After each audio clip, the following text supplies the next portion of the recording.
when you're ranking NFL franchises, the Jacksonville Jaguars probably rank pretty close to dead last when it comes to how much an impact did this team ever had in the NFL, or how many national fans do they have, or any of that kind of stuff. The Jags very much a regional team, and of course, they haven't had back-to-back playoff seasons since their first 2 seasons of existence, 98 and 99, back when Mark Brunell was their quarterback.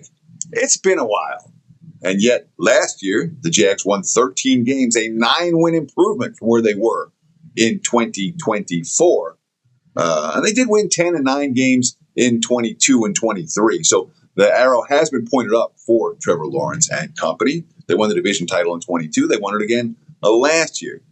This year, the Jacksonville Jaguars line mostly 9.5. So I'm seeing 9.5 juice to the under. I'm seeing a couple of 8.5 juice to the over for the Jaguars. Both numbers are widely available. And the modern betting and the modern season win betting marketplace, you have alternative totals. If you want, you should be able to find widely available over 8.5 or under 9.5 with Jacksonville. But obviously, you're talking about a team that, when it comes to having a good year one year and then doing it again, last time back-to-back playoff appearances for the Jags came in the 90s. That was a long time ago. My hair was still brown in the 90s. So, for what it's worth, Teddy covers WagerTalk.com with a Jacksonville Jaguars 2026 team preview.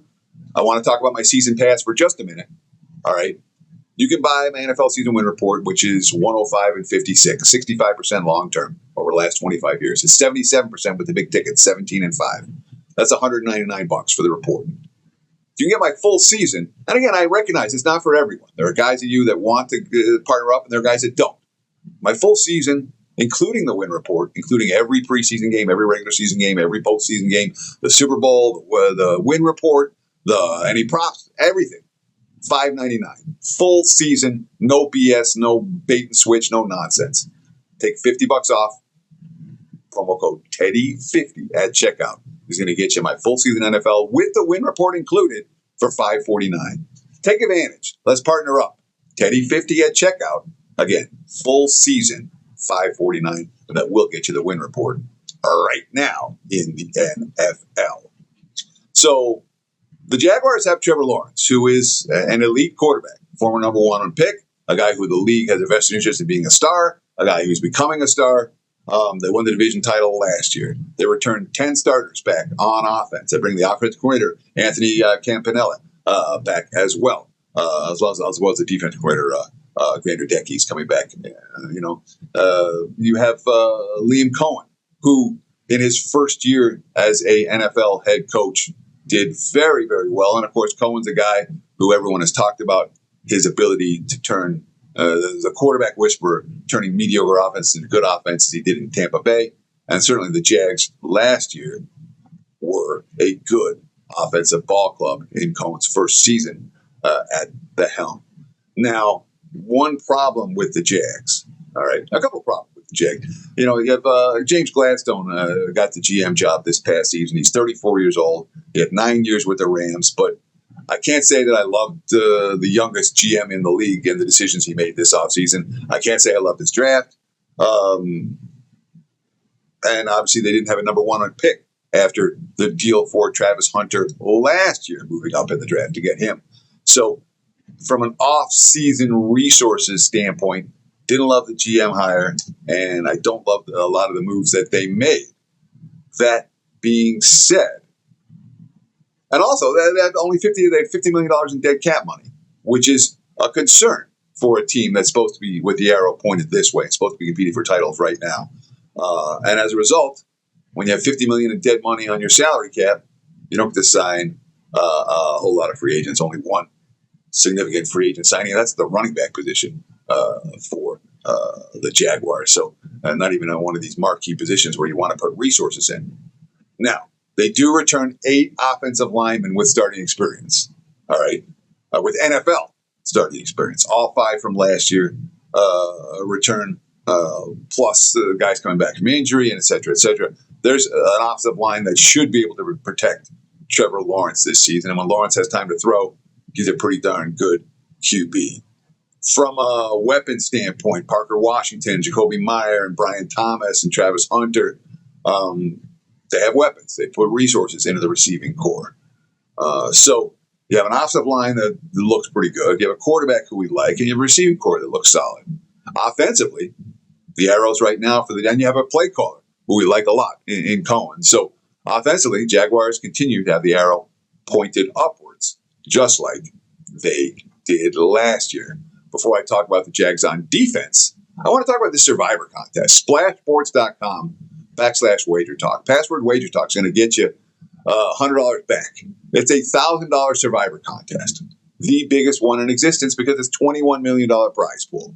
And I get it. Survivor is a little bit of a lottery. Okay. And a $1,000 entry fee is significant. I get it. It's not for everyone.